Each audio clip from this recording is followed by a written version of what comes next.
शूभिल पक्षी, जिसे whale head stork भी कहा जाता है, पूर्वी अफ्रीका के दलदली क्षेत्रों में पाया जाने वाला एक अनोखा पक्षी है।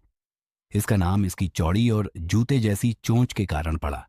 यह 4 से 5 फीट लंबा होता है और मुख्य रूप से मछलियां, मेंढक और सांप खाता है। इसका स्थिर और शांत स्वभाव इसे शिकार में माहिर बनाता है। शूभिल पक्षी उड़ने और लंबे समय तक स्थिर खड़े रहने के लिए जाना जाता है। यह विलुप्त होने के खतरे का सामना कर रहा है और इसे संरक्षित करना जरूरी है।